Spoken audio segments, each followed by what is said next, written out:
Graça e paz, irmãos. Bom dia. Queridos irmãos, abra a sua Bíblia em Lucas capítulo 12. Eu não vou ler aqui os versículos, eu vou entrar direto na explicação. Hoje é um culto de ceia, eu creio que os irmãos podem ter como tarefa ler esses versículos em casa, tá bom? Só quero que você abra em Lucas 12, aí, verso 35.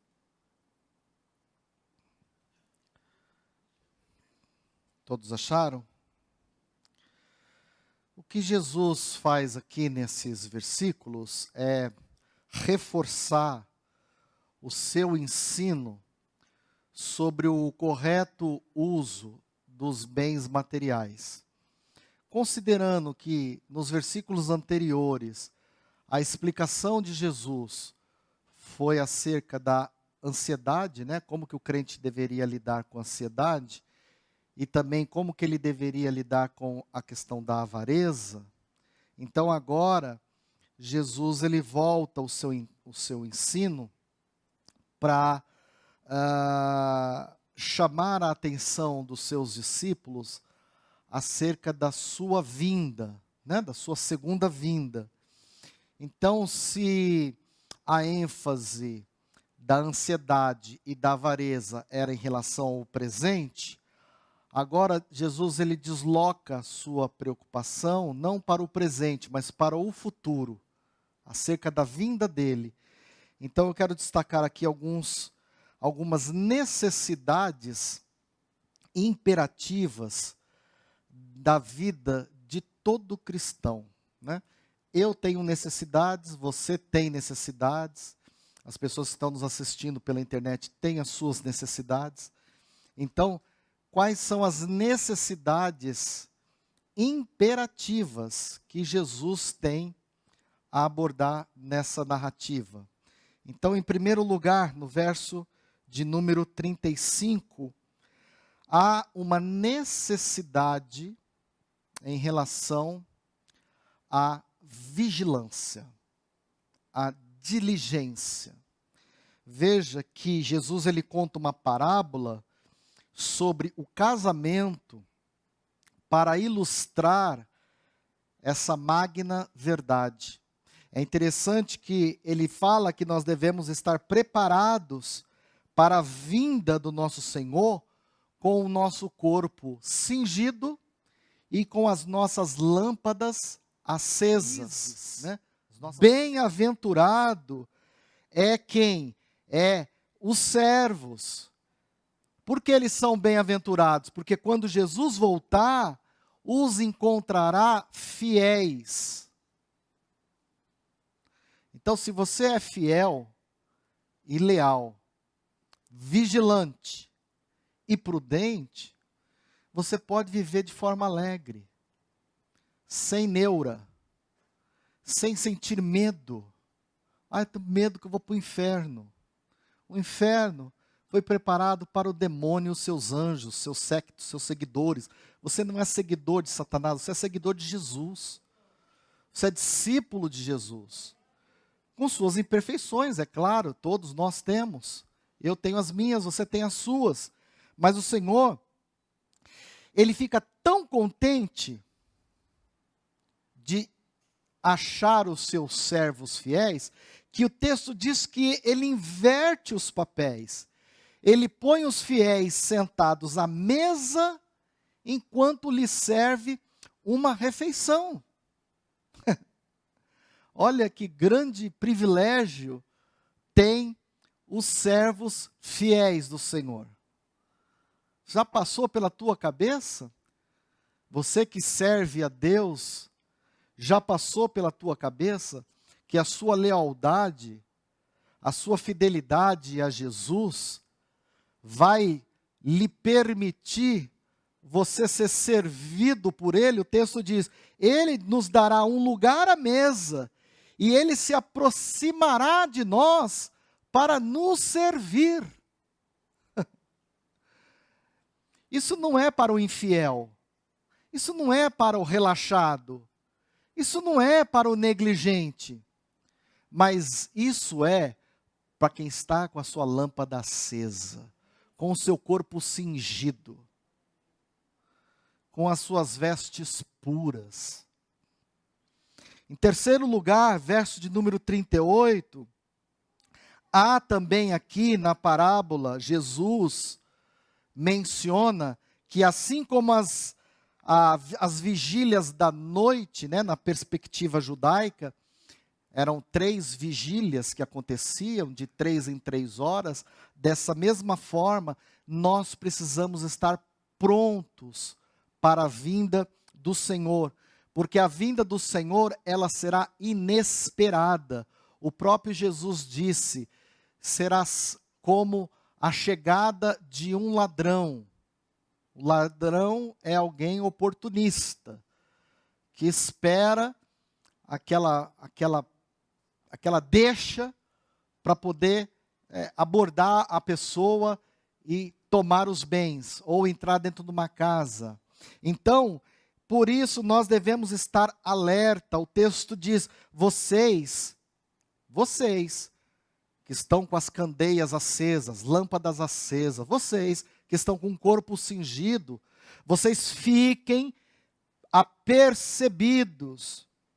Ou seja, vocês fiquem atentos ao tempo da vinda do Senhor, porque a hora em que vocês não cuidais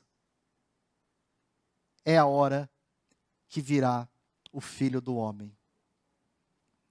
Então nós devemos, as necessidades de vigilância inclui estar sempre aceso.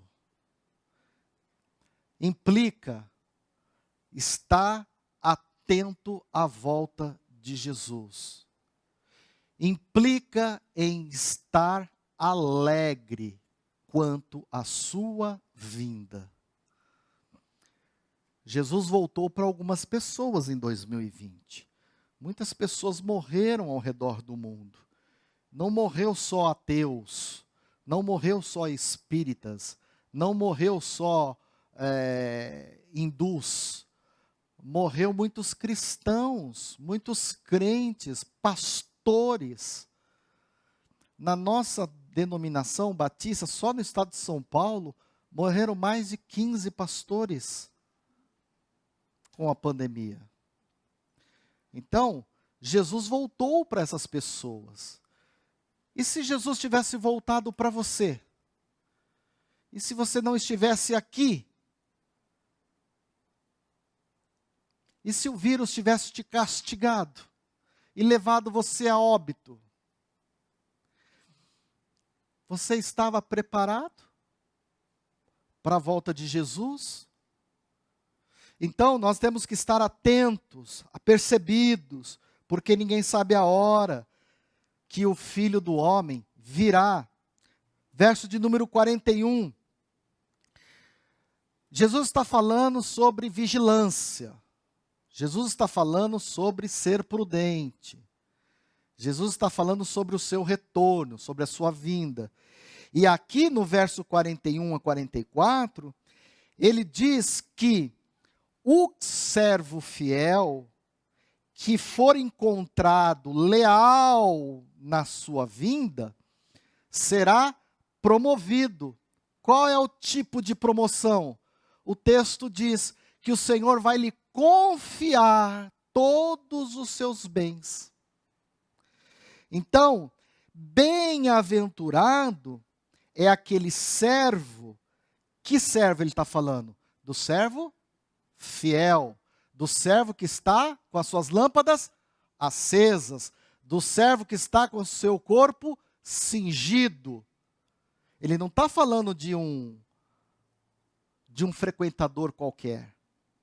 Ele não está falando de uma pessoa descompromissada. Ele está falando de alguém compromissado.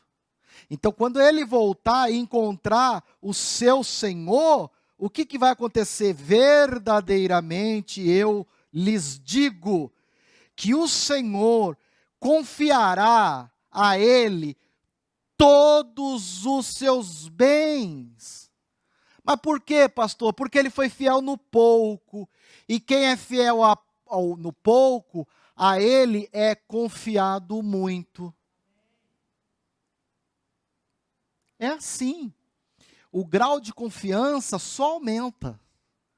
Quanto mais você se relaciona com uma pessoa, e quanto mais essa pessoa dá mostras de confiança, você vai dando mais àquela pessoa. Né? A mesma coisa em relação a Deus. Quanto Jesus olha para nós e ele sabe que pode contar com você. Você é uma pessoa de confiança, você não é uma pessoa irresponsável. Você é alguém responsável. Então ele lhe acrescenta mais e mais e mais. Mais bênção, mais responsabilidades, mais ministérios. Tudo é dado em maior quantidade. Agora, se de um lado, Jesus está falando que o servo fiel vai herdar todos os bens, se de um lado Jesus está falando que o servo fiel vai ser servido pelo próprio Senhor, vai ser convidado a sentar à mesa e ser servido pelo Senhor, qual o recado que Jesus manda para o servo infiel? Olha o que ele fala para o servo infiel no verso 45. Esse servo infiel, ao contrário do servo fiel, o que o texto diz? Que ele se aproveitou do fato do seu Senhor estar ausente. Ah, não, Jesus não vai voltar hoje, né? Ele se aproveitou disso e o que ele começou a fazer? Cruelmente começou a espancar os criados, começou a se entregar à comilança, à bebedeira, à embriaguez. Então, ele foi, diz o texto, virá o Senhor daquele servo. Que servo? O servo fiel? Não, o servo infiel. No dia em que ele não espera. E o que vai acontecer com ele? Ele será o quê? Castigado, diz o texto. Castigá-lo-á, lançando-lhe a sorte com os infiéis. Ou seja, na segunda vinda de Jesus, os que foram fiéis herdarão todos os bens do seu Senhor. Serão convidados a sentar à mesa. Receberão honras. Já pensou? Você sentar naquela mesa, você olha para o lado assim, Abraão. Você olha para o outro lado, Samuel, Paulo, Pedro e tantos outros personagens. Né? Olha que honra que nós vamos ser recebidos, a igreja, irmãos, vai ser recebido em status de glória no céu. Os fiéis, os leais, os prudentes, não os negligentes, não os relaxados. A parte que cabe aos negligentes, o texto diz, é castigo. Castigá-lo-ei. Por quê? Porque, olha lá, ele passou a espancar os criados, as criadas, né? Ele começou a aprontar, dar mau testemunho, ele começou a andar de qualquer jeito, ele foi negligente com seu chamado, ele ficou fazendo dengo na pandemia, ele quis se desviar, o diabo nem precisou se esforçar muito, ele mesmo deu uma ajuda para o diabo para se autodesviar, né? Para deixar de congregar. Então, esse é o servo infiel. E o servo infiel, no verso 47, ainda fala, qual é a necessidade do servo infiel? É a punição, porque o texto diz, ele será punido com muitos açoites. E por que ele será punido com muitos açoites? Porque o texto diz que foi muito dado a ele. Então, a quem muito é dado, muito é exigido. A pessoa às vezes quer participar do ministério na igreja, e às vezes é confiado a essa pessoa uma responsabilidade, e não quer ser cobrado. Acha que ministério é spa, hotel. Não. Ministério é lugar de cobrança. Tem que ser cobrado sim. Cobrado no quê, pastor? No seu testemunho pessoal. Tem que ser cobrado nas suas redes sociais. Tem que ser cobrado no seu testemunho na igreja. A pessoa tem que, porque se os líderes não derem o exemplo, de quem que nós vamos exigir o exemplo? Então, Jesus enfatiza que privilégios maiores implica em responsabilidades maiores também. Então, aqueles que mais é dado, muito mais lhe será exigido. Então, o servo infiel, ele vai enfrentar o castigo do Senhor. Ele será punido com muitos açoites, diferente do servo fiel, que vai herdar a mesa, os bens, que vai estar numa situação muito confortável. Por isso que vale a pena você manter-se fiel ao Senhor. Vale a pena você dedicar a sua vida e ser leal a Deus. Hoje nós vivemos numa sociedade em que a lealdade parece que ninguém quer ser mais leal a ninguém. Antigamente as pessoas entravam numa empresa, faziam carreiras, passavam 10, 15, 20 anos. Hoje as pessoas trocam de emprego como se estivesse trocando de Uber. Entra numa empresa, com 6 meses já está flertando outro lugar. Não constrói mais vínculo. Assim está na igreja, assim está em tudo, assim está no casamento, assim está em todas as esferas. A ausência de lealdade da nossa sociedade está sendo cruel. E isso está afetando muitos que se dizem cristãos. Bem, o que sobra então para esse servo infiel? Ele não quis sentar à mesa com Jesus? Ele não quis manter-se prudente? Então, para ele, o próprio estilo de vida dele relaxado empurrou ele para o julgamento. Veja o que diz o texto no verso 49. Aqui não é o fogo do batismo com o Espírito Santo. Aqui é o fogo do julgamento. Jesus está falando, eu vim para lançar fogo sobre a terra, sobre vocês infiéis, que estão brincando, que estão sendo negligentes, que estão flertando com um erro, com um pecado. Olha, e bem quisera eu que já esse fogo estivesse ardendo. É o fogo do julgamento contra o pecado, é o fogo da santidade de Deus que queima tudo que é impuro.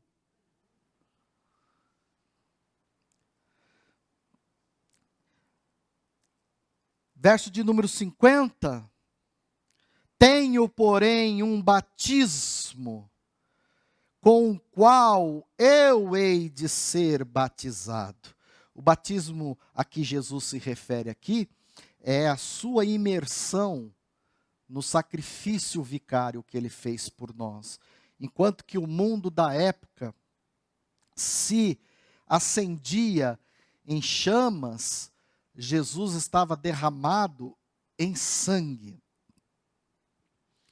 Ah, pastor, mas ele não foi bendito? Foi bendito, foi imaculado, foi santo, foi justo, foi verdadeiro. Mas ele teve que beber o cálice amargo da ira de Deus, por amor a nós, para que nós pudéssemos ser salvos. Então, o servo fiel, ele tem essa compreensão. Pesa sobre ele essa responsabilidade. Eu não posso envergonhar esse batismo. O que esse homem fez por mim. Eu não posso decepcioná-lo. Eu tenho que seguir, eu tenho que caminhar. Eu tenho que seguir os passos. Eu tenho que ser fiel a ele. O servo infiel não pensa assim, ele pensa em maltratar as pessoas. O texto fala que ele estava espancando os seus criados, que ele estava se envolvendo com embriaguez, ou seja, ele quer curtir a vida, né? É aquela pessoa que está na igreja, mas está na igreja e está no mundo. Às vezes está até mais no mundo do que na igreja. Verso de número 51. Eu não quero que vocês pensem que o evangelho é desagregador. Mas olha que interessante. A experiência de seguir a Jesus deve estar acima dos interesses da família. Principalmente quando a sua conversão causa uma discórdia a ponto de romper os seus laços familiares em detrimento do seguimento a Jesus. Porque é muito comum isso, né? O cara se converte, a família começa a olhar ele com outros olhos. Alguns começam até a isolá-lo. Porém, quando os homens não ficam à altura desse desafio, eles não estão preparados para serem homens e mulheres de Deus.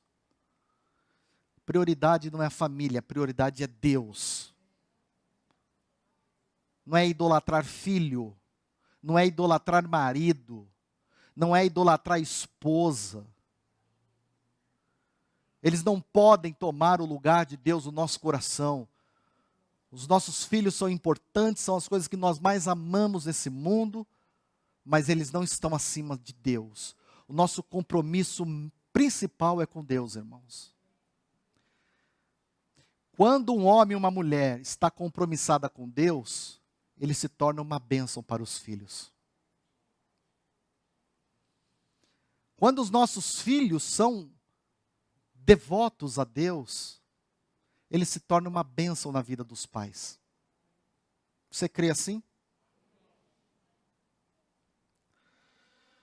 Verso de número 55, o discernimento das coisas secundárias. Disse também às multidões, olha aqui, Jesus elogiando a multidão, porque eles tinham uma capacidade de discernir o tempo. Eles sabiam ler corretamente as nuvens, a chuva, a chegada do calor. Eles eram peritos nas coisas da terra. Sabia de tudo. Porém, eles eram ignorantes quanto às necessidades espirituais. Discernia a temperatura, mas não conseguia discernir que o Filho de Deus estava entre eles. Então a religiosidade deles era voltada para a terra. Por isso que eles eram avarentos e ansiosos. Eles foram impedidos de ver o significado da vinda de Jesus. Então, quando vocês veem aparecer uma nuvem no poente, vocês logo dizem, virá chuva, assim acontece. Mas olha o que diz no verso 56, vocês são hipócritas. Jesus censura a multidão, dizendo que eles eram incapazes de interpretar as leis da meteorologia, mas eles não sabiam discernir o espírito da época. Então, irmãos, o crente infiel, ele é alguém desprovido de discernimento. Por isso que ele vive derrapando, dando canelada. Por isso que ele não é constante no que ele entrega na igreja. Por isso que não dá para contar com ele para nada. Por isso que ele é altos e baixos. Porque lhe falta discernimento. Muito dos rolos que você às vezes é envolvido é por falta de discernimento. Pessoas sem discernimento casam errado, faz casamento errado, aí dá 2 anos, está se separando. Não discerniu, entram em sociedades, fazem alianças erradas, depois dá problema. Fazem negócios errados. Então, nós precisamos ser como o servo fiel, que possui o discernimento. Ele não só tem o discernimento, como ele preparou as suas lâmpadas, ele ficou aceso. Ele ficou com o seu corpo cingido. Ele estava ligado. Verso de número 58, mais uma vez a necessidade da diligência. Jesus ele vai concluir o ensino dele, contando essa parábola. Ele diz assim: vocês precisam se esforçarem. Se esforçarem para vocês se livrarem deste adversário. Quem é o adversário deles aqui? É a negligência. É o relaxamento. Eles se tornaram negligentes, relaxados, levaram o que Jesus falava de qualquer jeito, não deram crédito. Então, por quê? Para que não suceda que o seu adversário te leve e te arraste até o juiz. E o juiz te entregue ao meirinho. Quem é o meirinho? É o flagelador, é o cara que está... É o pecado que está ali te escravizando, que está te amassando, que está te moldando, que está te aprisionando, que você não consegue sair. E o juiz te entregue ao meirinho, e olha aí, hein? E acabarão o quê? Como que termina o versículo? Ambos lançados na prisão, onde passarão toda a eternidade e jamais sairão de lá sem pagar o último centavo. Esse é o preço do pecado. Nos lançar numa prisão, afastado de Deus, afastado da comunhão, afastado do corpo, afastado das pessoas que nós amamos. Então, nessa primeira ceia do ano, o que Jesus está falando para a igreja nessa manhã? Olha, Jesus está falando na palavra da necessidade da vigilância, da prudência. Porque pode ter certeza que Deus abençoa o crente leal. O crente fiel, Deus abençoa. A fidelidade e a lealdade é em todos os aspectos da nossa vida cristã. Em todos os aspectos. Nós não podemos agir com desonestidade espiritual. Irmãos, há muitos crentes desonestos. Quando chega a festa junina, vai lá no Facebook, bota foto do filho, vestido de São João, com docinho de Cosme e Damião. É muita desonestidade isso, para uma pessoa que congrega numa igreja evangélica. Me diga se uma pessoa dessa não está flertando com a diligência.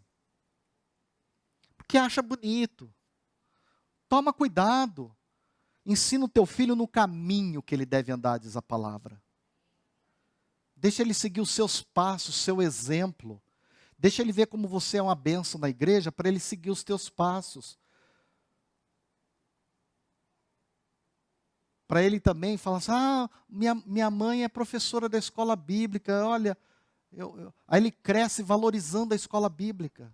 Ele se torna até um professor de escola bíblica. Às vezes, por influência da mãe, vai até para um seminário, estuda, aí ele está lascado, vira um pastor, aí começa a cair. Livra teu filho do pastorado, viu?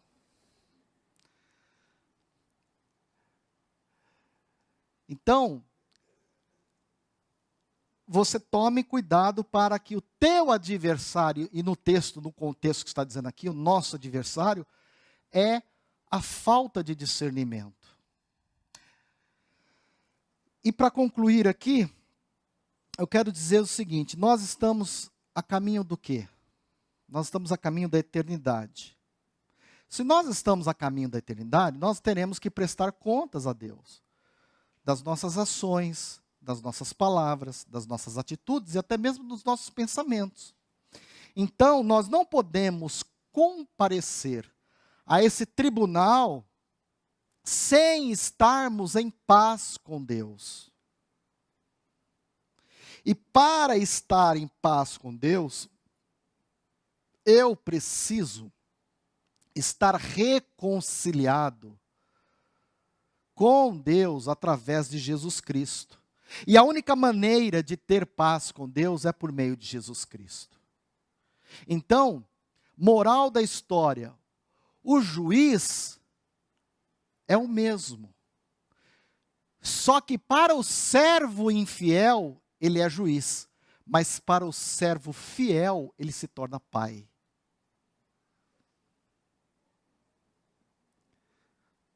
Ele se torna pai.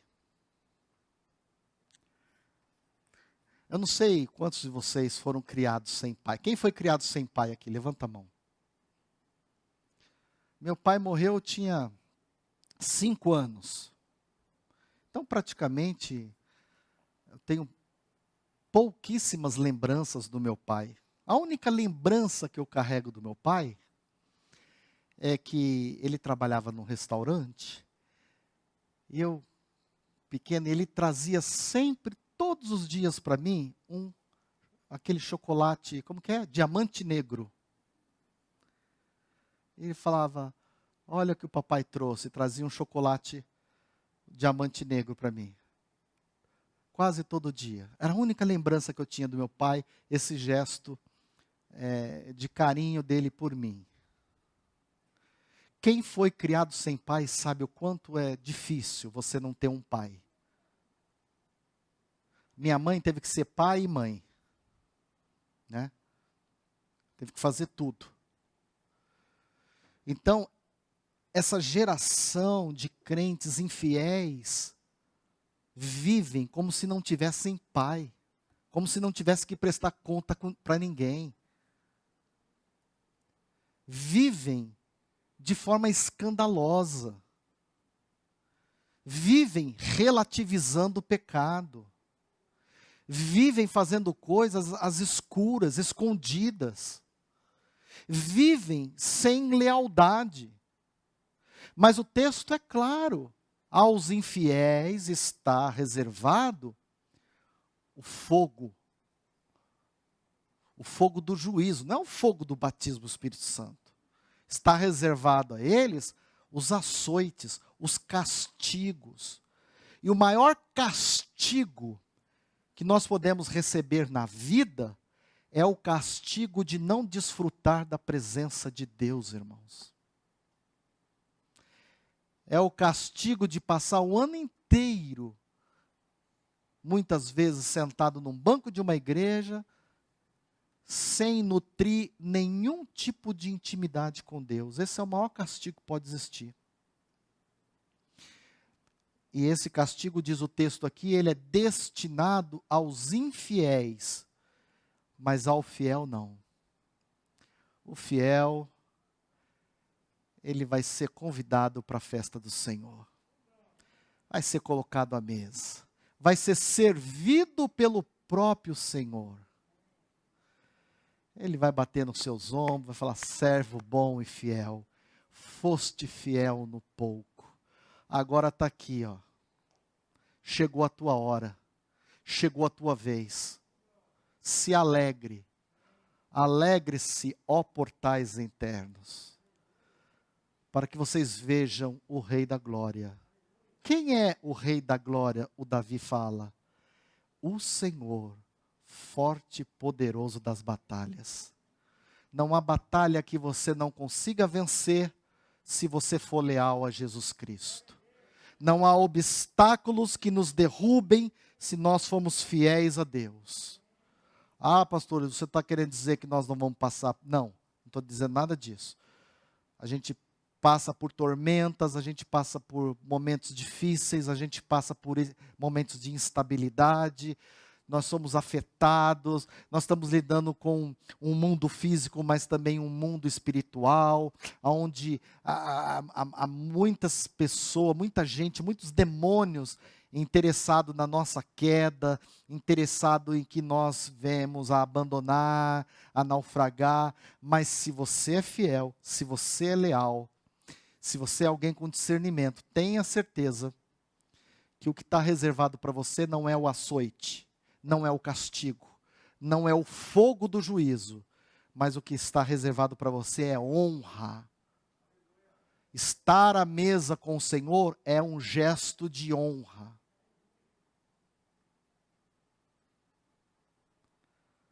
Aonde houve a desonra, haverá dupla honra.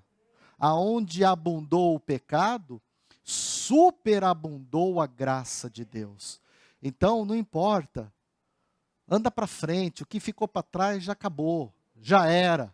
Anda para frente, pega 2021, ama Jesus, vai se dedicar, seja um crente fiel, seja um crente leal.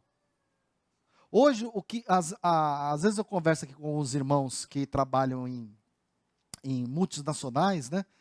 E eles falam assim para mim: Dimas, o que mais hoje tem sido valorizado nos ambientes corporativos é a questão da lealdade, né?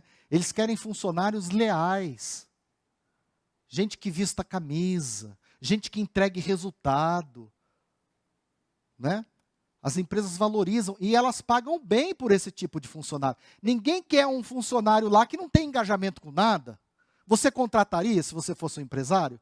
Você contrataria um cara para trabalhar para você que não tem comprometimento com nada? Não tem comprometimento com horário, não tem comprometimento com resultado? Lógico que não. Então, fica aqui o recado. Amém? Nessa primeira ceia, o que Deus falou para a gente é sobre sermos vigilantes, diligentes, constantes, fiéis e leais àquele que nos salvou, aquele que é nosso irmão mais velho, aquele que é o nosso Pai, a saber, o Cristo de Nazaré.